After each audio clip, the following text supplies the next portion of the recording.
राधे राधे श्री। महाराज जी, वो व्यक्ति जो बहुत नजदीकी है और वो धोखा दे, ऐसे में जिसे बार बार धोखा मिल रहा है उस व्यक्ति से वो व्यक्ति। सबसे ज्यादा नजदीकी तो शरीर यही धोखा दे रहा है, समझ पा रहे हो आप क्या? सबसे ज्यादा नजदीक तो शरीर है ना अपने, और यही धोखा दे रहा है। बाल्यावस्था से जवानी में जवानी का धोखा दे के बुढ़ापा लिया, बुढ़ापा को धोखा मृत्यु में पहुंचा। सबसे धोखेबाज तो ये शरीर है। बाहर किस पर भरोसा करे, जिसको हम प्राणों की तरह पोषण कर रहे हैं, आत्मा की तरह मान रहे हैं, ये धोखेबाज शरीर हम ही को दुख दे रहा है।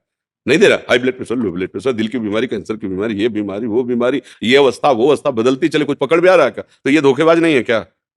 पर हम इसी को अपना मैं मान रहे हो, दूसरों को धोखेबाज मान रहे हैं, तो उत्तर ही नहीं समझ में आएगा। फिर यहां से शुरू करो, अब उत्तर समझ में आ जाएगा। अब बताओ, और धोखेबाज कौन रहेगा? हमारा मन हमारा धोखेबाज, बड़ा दुष्ट नीच, लाख समझाओ वही गंदे विषयों की तरफ भाग रहा है। हमारी बुद्धि हमसे धोखा कर रही है। हम बार बार समझा रहे हैं कि प्रिया प्रीतम से बढ़कर और कुछ नहीं है, यही जीवन का सार, एक विश्वास खाली न जाए राधा नाम, फिर भी ये दुष्ट बुद्धि संसार की तरफ ले जा रही है। हमारा शरीर धोखेबाज, हम औरों की बात क्या करें?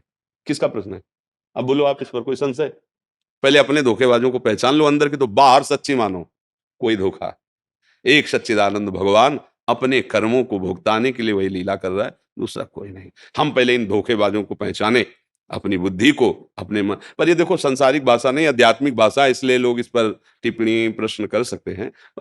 वाकया अगर समझना चाहते हो तो असली बात समझ लो, हमारा मन ही हमें धोखेबाज जला रहा है, फंसा रहा है, और ऐसे कर्म करा रहा है।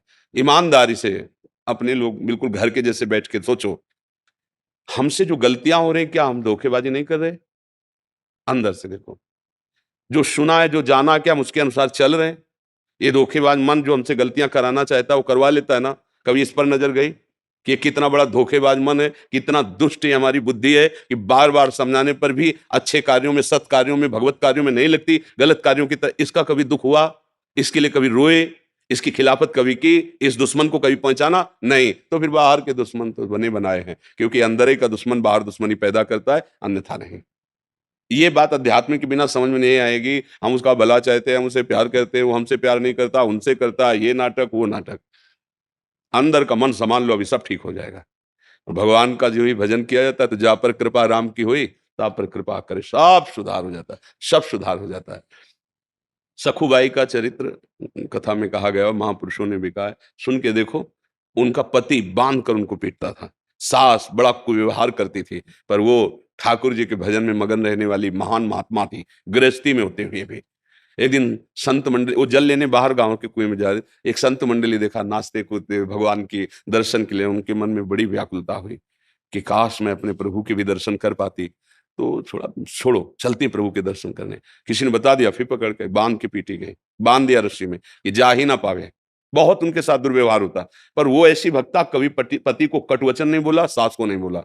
भगवान आ गए, उनका भाई सखू, तू उदास मत हो, तू जाना चाहती ना मेरे दर्शन के लिए, मेरे दर्शन कर और मेरे धाम जा। तो बोले प्रभु फिर यहाँ मैं सखू बन के बंधूंगी। ठाकुर जी सखू भाई बन के बंध गए और उनको मुक्त कर दिया। अब देखो, अब ठाकुर जी जब उसके पति को स्पर्श किया, जैसे चरण दबाने, भाव बदल गया, सारी दुष्टता गई। सास इतना प्यार, क्योंकि आनंद सिंधु भगवान है ना, अरे मंगल, और उनका पावन चरित्र पढ़ करके देखो, ऐसी दिव्यता आ गई। देखो, अगर हमारा मन ठीक हो गया तो सब ठीक हो जाएगा, सब ठीक। जा पर कृपा, ये चौपाई याद कर लो, जा पर कृपा राम की होई, ता पर कृपा करे सब कोई। हाँ।